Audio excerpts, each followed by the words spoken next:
اللہ تعالیٰ اپنے بندوں کی توبہ قبول کرتے ہیں۔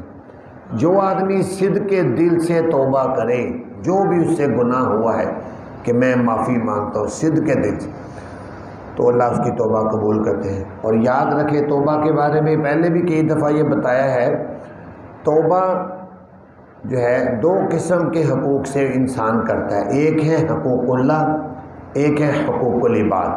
پھر حقوق اللہ میں دو طرح کے حقوق ہیں، ایک وہ حقوق ہیں جن کی قضا ہو سکتی ہے، اس میں خلاف ورزی ہوئی، ایک وہ حقوق ہیں جن میں خلاف ورزی ہے لیکن ان کی قضا نہیں ہے۔ مثلا کسی نے شراب پی ہے، اب یہ حقوق اللہ کا حق توڑا ہے کہ اللہ نے منع کیا تھا پھر بھی اس نے پیا، اب اس کے یہی ہے کہ قضا نہیں ہے، بس سچے دل سے توبہ کرے آئندہ نہیں کرو۔ لیکن کچھ حقوق ایسے ہیں جس میں خلاف ورزی لیکن اس کی قضا ہے، جیسے نماز ہے، روزہ ہے، حج فرض تھا نہیں کیا، زکوٰۃ فرض تھی نہیں ادا کی۔ اب نمازیں ایک آدمی کی فرض کریں 5 سال کی نمازیں رہتی ہیں، وہ بس کہہ دے یا اللہ مجھے معاف کر، تو ایک دفعہ نہیں، کروڑ دفعہ نہیں، ارب دفعہ بھی کہے گا تو پھر بھی معاف نہیں ہوگا، کیونکہ نماز ایسا حق ہے کہ جس کی قضا کرنی پڑے گی۔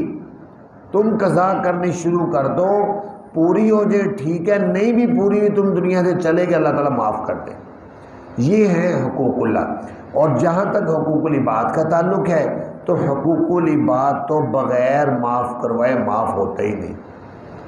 اس میں بھی یہ نہیں ہے کہ آدمی 10 20 50 لوگوں کا حق کھا گیا، پیسہ کھا گیا ناجائز، تو پھر بعد میں کہ توبہ یا اللہ معاف کر دے میں نے بڑے لوگوں کا پیسہ کھایا، یا پنجابی میں کہتے ہیں 100 چوہے کھا کے بلی حج کو چلی، تو ایسے پیسے کھاتا رہے ہر آدمی پھر کہ یہ تو موجے ہیں کہ پھر معافی نہیں۔ حقوق العباد میں جس کا تم نے حق اٹھایا، کسی کا ایک رومال اٹھایا، کسی کی چادر اٹھائی، ایک آدمی تھا اس نے جہاد سے آتے ہوئے مسلمان تھا، اس نے چادر ایک اٹھا لی مال غنیمت سے بغیر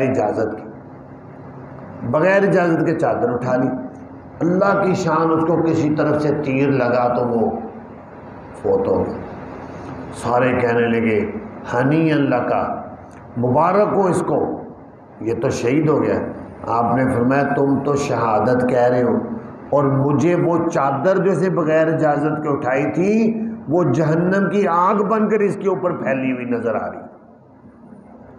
تو یہ حقوق العباد ہے، تو وہ حقوق العباد میں جو ہے انسان کو اس میں پوری احتیاط کرے کہ اس میں کسی کا حق اس کے ذمے نہ رہ جائے۔